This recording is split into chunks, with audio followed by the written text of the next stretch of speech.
Most people think car paint work only happens in body shops. But for over a decade now, I've been running a mobile business that's done thousands of repairs and generated over 14 million in revenue. So in today's video, I'm going to show you what a real day looks like as a mobile auto body paint tech. All right, good morning guys. It is 8:54 a.m. and I am heading to a customer's house to do a pretty simple bumper blend on a white SUV on the driver's side rear bumper. The customer reached out to me via my SEO optimized landing page and submitted an estimate request. And I just simply went in and took a look at the photos and sent an estimate off to them, and they accepted the estimate. And then once they accepted the estimate, a booking link was emailed to them automatically, and they scheduled the repair themselves online. And so that's where we're headed to this morning. So the reason that I like to leave and schedule jobs for when I do, I typically schedule the jobs at 9:30 a.m. And one of the reasons is because I take my son to school. He goes to a private school, and I drive him to school in the morning, and I like to come back home and, eat, have my breakfast. I'll typically open up my software and go in and check to see if I've got any leads for the day. And if I've got leads, I'll send off estimates real quick. I'll eat, get ready, and head out. And another reason I like scheduling the jobs at 9:30 is because there's a lot less traffic than there is at like 7:30, 8 o'clock in the morning, because people are trying to get to work at 9. So I kind of figure, why sit in traffic if I don't have to sit in traffic? And that's what's great about this business being an owner operator, is that the idea that you build a business not only for the financial aspect of it, that you keep more of the money and you're your own boss and gonna make more money than you are as an employee, but it's that freedom lifestyle that you get to choose when you want to do things.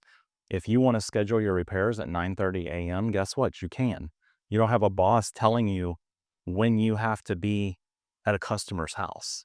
If you want to block out dates on a calendar because you've got something that you have to do, or you're going out of town, or your son or daughter has something going on, or they have to be home because they're sick, you can do those kinds of things when you're the owner operator of the business. Hey, I just wanted to pause this video for a quick second. You're watching me fix this bumper and make $600 to $800 in just a couple of hours. And if you're thinking, man, I wish I could do that, then this is for you. I created a complete program that shows you exactly how to learn these repair skills, how to get customers, and build a six-figure mobile paint business from scratch. Just click the link down in the description to learn more. And now let's get back to the video. Another cool thing about what I do, being an owner operator of my own mobile auto body repair business, is that this job, for example, today, and you'll see it when we get there, but it's a pretty simple bumper blend. And, you know, I'm going to probably take 90 minutes to 2 hours that I'm actually going to be at the customer's house to do this repair. And after that, I'm going to take my wife out to lunch. So you can't do that when you work for somebody else. It just gives you that freedom and flexibility to do those kinds of things. And then after I take my beautiful wife out to lunch, I'm going to head back home, and I'm going to do some social media content. Now, the thing is that I could have two jobs scheduled today. I just didn't want to schedule two jobs today. But if you had two jobs scheduled in a day, there's plenty of time to do that. So this particular job is going to be a $600 bumper blend. I could go eat lunch and schedule another job for after lunch and have a $1,200 day doing two repairs, working about 4 hours total. So literally I could have a $1,200 day doing part-time hours. Now, if I had two jobs today, then yes, I would get started a little bit earlier than the first appointment being at 9:30.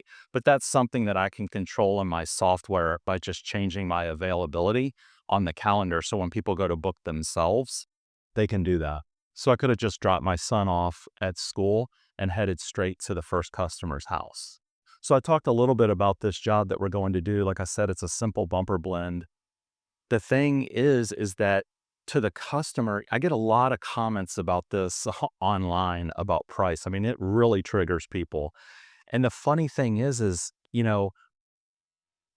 $600 for a bumper blend and people freak out. But the thing is that this exact same repair would be $1,500 at a body shop. And I know this because customers have showed me time and time again the repair estimates for the body shop. And I'm not bashing body shops. Body shops are awesome. Body shops have a place. For these minor repairs like this, mobile repair is absolutely perfect because for the customer, people have to realize about the price. To get your car to a body shop, okay, is going to require somebody either taking you there, dropping off, picking you up, taking you back home, or you're going to have to Uber. Whatever the case is, it's inconvenient. And we live in a society where people do not want to be inconvenienced. People are trying to live their lives, they're trying to work, put food on the table, and they don't want to spend an hour or two figuring out how to get their car to a body shop. Okay.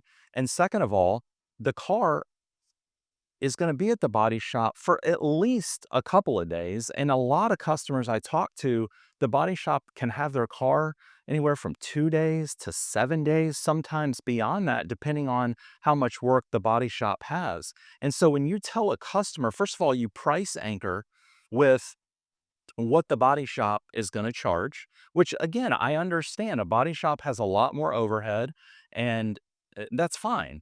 But you price anchor with what the body shop is going to charge. And then you have to think about you're saving this customer hours of time.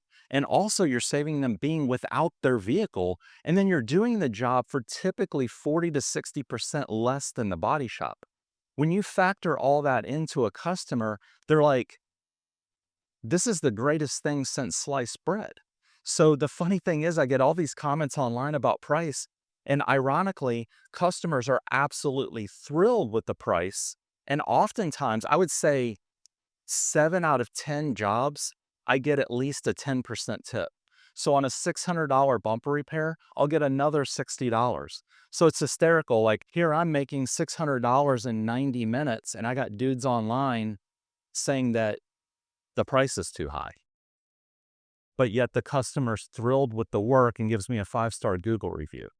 I'm going to keep doing what I'm going to do, and I'm going to teach other people how to do this, and you guys can keep doing what you're going to do. And the last thing I'm going to say about this is that I'm not forcing these people to pay me money. They're literally voluntarily finding me online and scheduling their own appointment and then paying me and then oftentimes giving me a tip. I have a skill, I have a service that I offer them that saves them time, that saves them money, that's super convenient. They don't have to get a rental car, and they're rewarding me for that premium service. And I know I said that was the last thing I was going to say about pricing, but I have one more thing.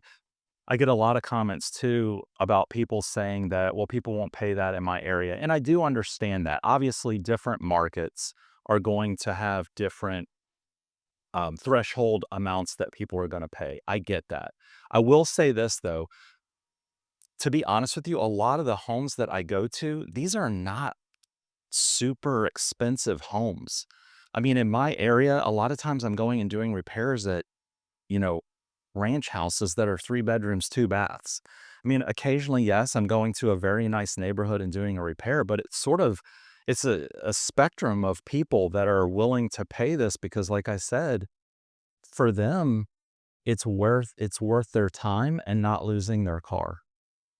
All right, so we're here at the customer's house, and you can see this is a really simple bumper blend. It's literally just paint is scraped off. So I'm not going to have to do any plastic filler or anything like that. This is literally just sand it down, scuff it, um, adhesion promoter, primer, paint, and clear coat. And I think we're going to blend this so I don't have to paint this entire thing. We're just going to blend this down low. I've got a body line right here that I can use, and we're going to keep this down here. And so there is no need to replace this bumper for minor scuffed damage like this, or the need to RNI the bumper and do the whole thing.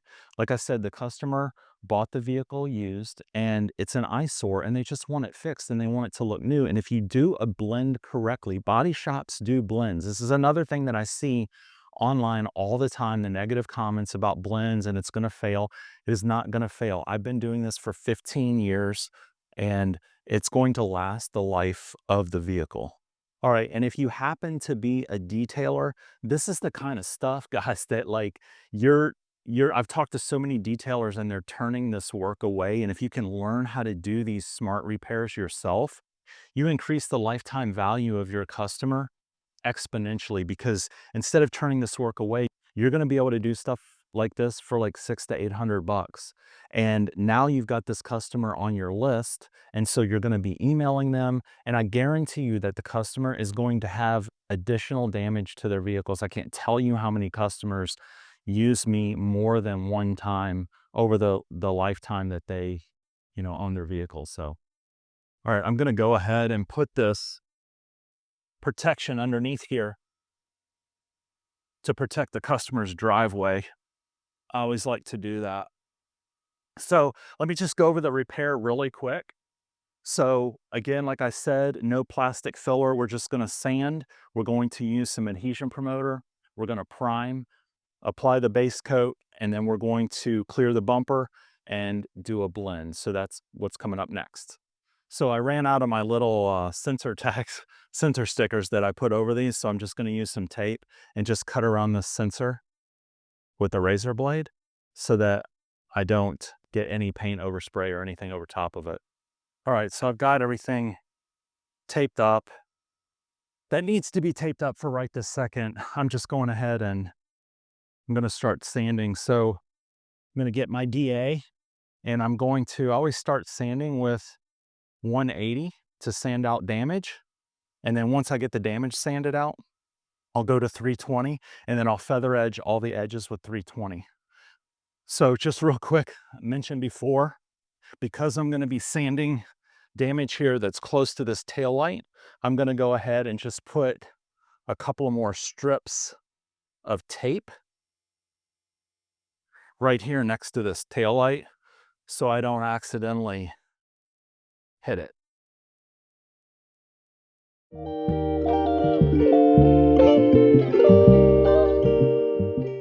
And when I'm sanding, I try to keep it as flat as possible so I'm not digging into the plastic and making divots in the plastic. So I'm just trying to keep it flat. I'm not putting really hardly any pressure at all. I'm just letting the sandpaper do the work. And again, I'm just getting this damage out of here and expanding my zone so that you don't see any mapping. And that's when I get to the 320, you'll see what I'm talking about. But I'm getting the initial damage out with the 180. And then I'm going out a little bit further, and then I'll go out even further with 320. So the small repair will end up getting larger, but it's so that you don't see mapping. If you ever look at a globe, you can kind of see the ridges and things on the globe. If you don't feather edge all these edges out, if you look at it on the flop, you'll actually see the repair area. And obviously you don't want to see that. You want everything to be super smooth without any mapping at all. So that's what I'm doing. All right, so I'm done using the DA on the damaged area. I've 180'd out all of the damage. And on these corners like this, if you keep using the DA, you'll end up going all the way down the bumper. Okay, so at some point you just want to get the damage out and then stop. And then by hand, you can start to finesse these edges and start feather edging these out so you don't end up getting too far. I'm not putting a lot of pressure here. Again, these corners are tricky to feather edge because on corners, you'll just keep removing too much OEM material, too much base coat, and I don't really want to do that. I just want to get these feather edged here a little bit with 180, and then I'll move to 320. All right, so like I said, I've hit the damaged area with 180. I've feather edged a little bit with 180, and now I'm gonna move on to 320 and get all of those 180 sand scratches out, and then feather edge all of my edges with 320.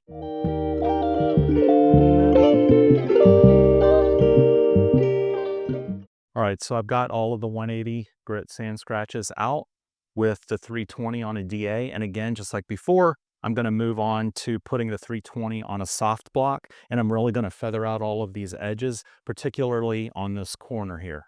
All right, so I'm done with the DA. I've 180'd, I've 320'd, I've feather edged out my edges, and now I'm gonna take a scuff pad, which can help to further feather out your edges. And then I'm going to scuff anywhere that I'm gonna be applying paint and clear coat. All right, I've got the area scuffed with my scuff pad. I'm just getting this area scuffed so I can do my adhesion promoter and my primer. So I'm gonna go ahead and blow off the bumper dust, and then I'm going to use some wax and grease remover to clean it, and then I'll do adhesion promoter and primer.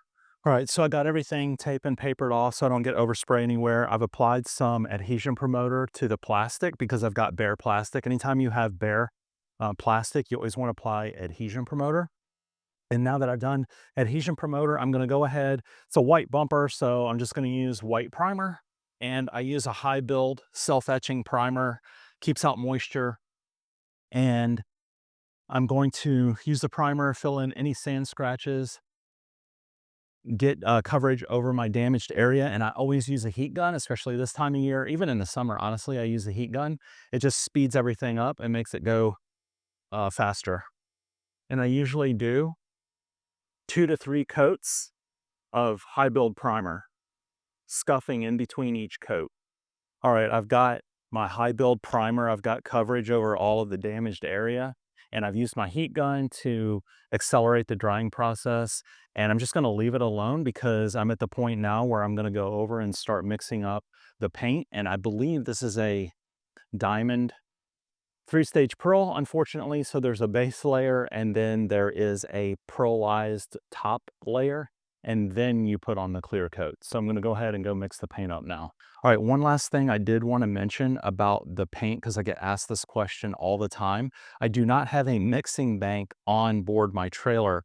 Now, because at one point I had a lot of technicians, I did have a mixing bank of paint. But what we do is, the technicians that I have, we pour off the toners into 8-ounce and 16-ounce Boston round containers. So we actually have all, I think it's 65-ish toners on board the trailer, and we mix it up by gram weight. So all I do is I look up the color code. Usually on most cars, it's on the somewhere on the door or on the door jamb. And I go into my app and I can look up the color code, and it tells me exactly by gram weight what to mix on my scale. And so for a job like this, it's a small, smart area repair. So I'm probably gonna mix up about 1.5 ounces of paint for each of the layers. And an ounce of paint, depending on what type of paint you use, obviously I use Lesinol waterborne, I use an expensive paint, but it runs about $6 an ounce, okay? So I'm gonna mix up 1.5 ounces of the base layer, and then probably 1.5 ounces of layer number 2 before applying my clear coat. All right, I've got my primer, everything's ready for base coat. I've gone ahead and scuffed with 1500 grit a couple of inches beyond where I used my scuff pad. And I always like to use a marker to know where my blend's at. And I'm gonna do the same thing over here. I went just a little bit beyond the sharp edge in this bumper. And if you look at it on the flop, you can see where you blended to. So I took my 1500 to about right here, and my scuff to that sharp line there. So if I mark it, I know exactly where not to go past with my reduced clear coat. All right, so now before I apply the base coat, I'm gonna go ahead one more time with wax and grease remover and clean the entire area again. So I've got my first layer of base coat in my gun, and all I'm trying to do is get coverage over the primered area. And then I'll do another layer in each subsequent layer. It just depends. Honestly, it depends on the base coat color and what toners are in it, and if they're more translucent or they're higher solid. And it's just going to depend on how much paint you're going to need, but you've obviously got to get coverage. So with each successive layer, I'll just go a little bit beyond each layer to really blend the paint out well. So before I apply my base layer, I'm going to use a tack cloth and make sure that I tack and get any dust, debris off of here before applying my base coat.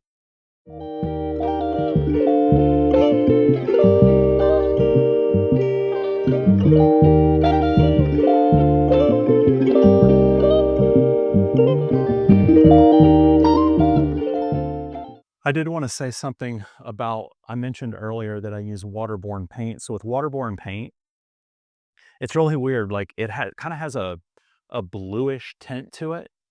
So in the cup, it never looks exactly like the right color. So you kind of freak out a little bit, like, is this going to look right? But I always use a heat gun and I get coverage, and then I'll use my heat gun to flash off the water activator that's in the base coat, and you'll kind of see it go from looking a little wet and a bluish tint, and you'll see it go matte. And once it goes matte, it's activated and it's cured.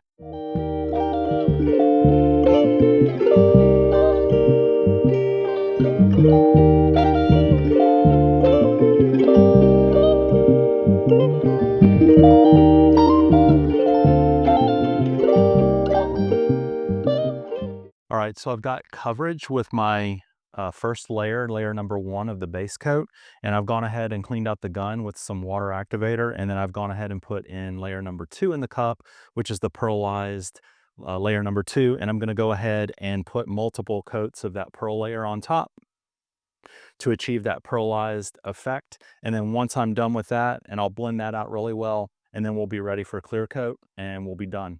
All right, I'm getting ready to do my clear coat, and as you can see, I've put a Sharpie mark on where I scuffed with the scuff pad, and then I'm using this body line right here as the edge of my blend line that I used 1500 to go to my blend line, and the same thing over here. So I've got the first Sharpie mark here is for my scuff pad, and then the second Sharpie mark is for the 1500. And so what I'm going to do is I'm going to take my clear to this first blend line, then I'm going to reduce my clear by 50% with blender reducer and go to the second line. And then I'm going to take straight blender and dust that blend line, and it'll melt seamlessly into the old clear coat.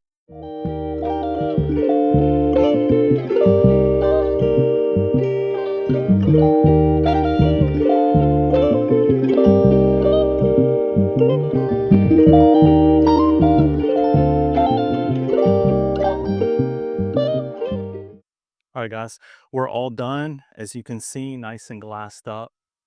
The blend line is crystal clear. You can't see where I blended it on a perpendicular surface, so you're not going to have any failure points. And so this job again was 600 bucks, and the customer has been inside working, so he works from home, so he didn't have to leave his house, be inconvenienced, and paid significantly less than he would have paid at the body shop. So these are the types of repairs, guys, I do like all the time, every day.